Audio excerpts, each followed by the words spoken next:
భారత్లో ఎయిర్ క్రాఫ్ట్ల తయారీ దిశగా కీలక ఒప్పందం కుదిరింది. అదానీ ఏరోస్పేస్ అండ్ డిఫెన్స్, బ్రెజిల్కు చెందిన ఎంబ్రరీ మధ్య ఎంఓయూ కుదిరినట్లు కేంద్ర మంత్రి రామ్మోహన్ నాయుడు ప్రకటించారు. పెరుగుతున్న అవసరాల మేరకు ఎయిర్ క్రాఫ్ట్ల తయారీ యూనిట్ ఏర్పాటు చేస్తామని రామ్మోహన్ వెల్లడించారు.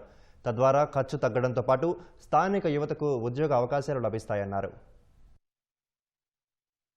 ఏవియేషన్ కి సంబంధించి ఒక ముఖ్యమైనటువంటి మైలురాయి ఒక ఎంఓయూ ఎంబ్రేయర్ అలాగే అదానీ ఏరోస్పేస్ అండ్ డిఫెన్స్ మధ్య ఈరోజు చేయడం జరిగింది. ఇందులో అదానీ ఏరోస్పేస్ అండ్ డిఫెన్స్ అలాగే ఎంబ్రేయర్ ఏదైతే బ్రెజిలియన్ సంస్థ ఉందో, ఈ ఎయిర్ క్రాఫ్ట్స్ తయారు చేసే సంస్థ ఉందో, వీళ్ళిద్దరూ కూడా కలిసి మన దేశంలో ఎయిర్ క్రాఫ్ట్స్ ని తయారు చేసే ఫెసిలిటీని ఇక్కడ పెట్టాలని ఒక కీలకమైన ఒప్పందం ఈ రోజు కుదుర్చుకోవడం జరిగింది. దానికి మినిస్ట్రీ ఆఫ్ సివిల్ ఏవియేషన్ నుంచి మా సపోర్ట్ కూడా పూర్తిగా అందించాం.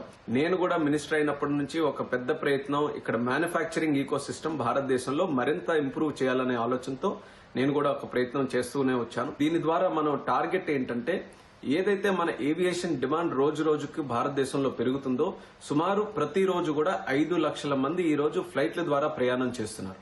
ఆ డిమాండ్ మరింత పెరగబోతుంది రానున్న కాలంలో. వీటన్నిటిని కూడా మనం చూసుకుంటే ఎక్కువ ఎయిర్ క్రాఫ్ట్స్ మన దగ్గర రావాలి. ఎయిర్ క్రాఫ్ట్స్ కూడా మనం చాలా వరకు బయట దేశాల నుంచి ఇంపోర్ట్ చేస్తున్నాం. ఆ యొక్క ఎయిర్ క్రాఫ్ట్స్ ని కానీ మనమే తయారు చేసుకోగలిగితే ఒకటి ప్రైస్ అడ్వాంటేజ్ ఉంటుంది, టైం అడ్వాంటేజ్ ఉంటుంది. అలాగే స్థానికంగా మన యువతి యువకులకి మన దేశంలో ఇంజనీరింగ్ గానీ లేకపోతే హైలీ స్కిల్డ్ ప్రొఫెషనల్స్ ఎవరైతే ఉన్నారో వాళ్ళకి కూడా ఉద్యోగాలు వచ్చే అవకాశం ఉంటుంది.